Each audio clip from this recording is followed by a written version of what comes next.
না তুমি হান্ডি মাংস রান্না করতে। আমার তো আর আগের বয়স নেই, পারবো কিনা ঠিক বলতে পারছি না রে। আগের মতো মজা না হলে আমার তো আর মান ইজ্জতই থাকবে না তখন। তুমি এত চিন্তা করো না তো, আমরা আছি তো। তোরা যেহেতু এত করে বলছিস, আচ্ছা ঠিক আছে, আমি খাওয়াবো, তবে তোরা বাজার করে নিয়ে আসবি। হ্যাঁ, না হলে এমন মার মারবো, ভাত আর চিনে খেতে পারবে না। যত বড় মুখ নয় তত বড় কথা। এই কথার ফলে কি হতে পারে সেটা কি ভেবে দেখেছিস একবারও? শুধু কথা বললে হয় না, মাথায় ভেবে চিন্তে কথা বলতে হয়।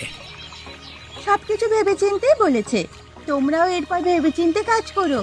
বুড়িমার ওখানটায় আর যেও না, তাহলে কিন্তু ভালো হবে না। আচ্ছা ঠিক আছে, দেখা যাক তাহলে কি হয়। চল চল চল লালটু, এখান থেকে চল।